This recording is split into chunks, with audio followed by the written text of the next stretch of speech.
हातकणंगलेमधून ठाकरे गटाकडून सत्यजित पाटील सरुडकरांच्या नावाची चर्चा सुरू आहे। राजू शेट्टींच्या विरोधामध्ये उमेदवार देण्याची ठाकरे गटाने तयारी केलेली आहे।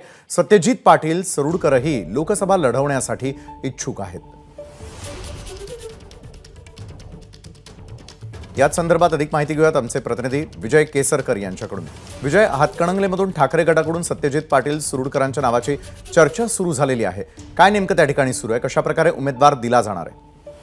विशाल, आपल्या सगळ्यांनाच माहिती आहे की राजू शेट्टी यांनी महाविकास आघाडीकडे हातकणंगलेमधून पाठिंबा तो मागितला होता। मात्र महाविकास आघाडीमध्ये येणार नाही अशा पद्धतीची भूमिका राजू शेट्टीने आहे आणि म्हणूनच कुठेतरी शिवसेनेकडून आता एक उमेदवार देण्याची तयारी आहे ती सुरू केलेली आहे आणि त्यामध्ये माजी आमदार म्हणजे सत्यजित आबा पाटील राहिलेले आहेत।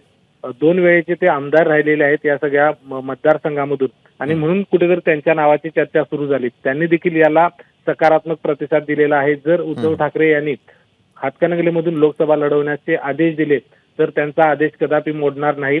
सगळे शिवसैनिक या निवडणुकीमध्ये मोठ्या ताकदीने उतरतील अशा पद्धतीचं त्यांनी म्हटलेलं आहे। म्हणजेच राजू शेट्टी यांच्या विरोधात उमेदवार देण्याची शिवसेनेनं पूर्ण तयारी केलेली आहे। गेल्या 2 दिवसांपासूनचे जे चित्र किंवा वातावरण हातकणंगले लोकसभा मतदारसंघामध्ये आहे ते पूर्णपणे बदललेलं आपल्याला पाहायला मिळते। शिवसेना आता कुठेतरी या ठिकाणी राजू शेट्टी यांच्या विरोधात असेल किंवा धैर्यशील माने यांच्या विरोधात असेल या ठिकाणी उमेदवार देणार आहे। त्यामुळे हातकणंगलेची निवडणूक ही तिरंगी या ठिकाणी होईल अशी शक्यता व्यक्त केली जाते।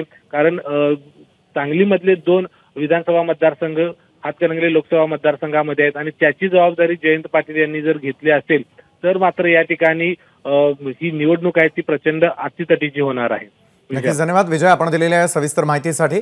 आणि याच संदर्भामध्ये सत्यजित पाटील सरुडकर काय व्यक्त होतात पाहूयात। असं घडलं का बाबा? हे घडू शकत नाही या गोष्टी। शेवटी आदेश कोणाचा आहे आणि त्या माणसाचा आदेश मोडणं हे माझ्यासाठी एक मोठं बाब आहे। त्यावेळी ठिकाणी पक्षाने जर आदेश दिला, पक्षाने जर माझं नाव घेतलं, उद्धवसाहेब नाव माझं जाहीर केलं, आग्रह केला तर मी तुमच्या सगळ्यांच्या करता अजिबात नकार देत नाही एवढी तुम्हाला मी त्याच्या ठिकाणी दुसऱ्या उभा नाही। एबीपी माझा, उघडा डोळे बघा नीट।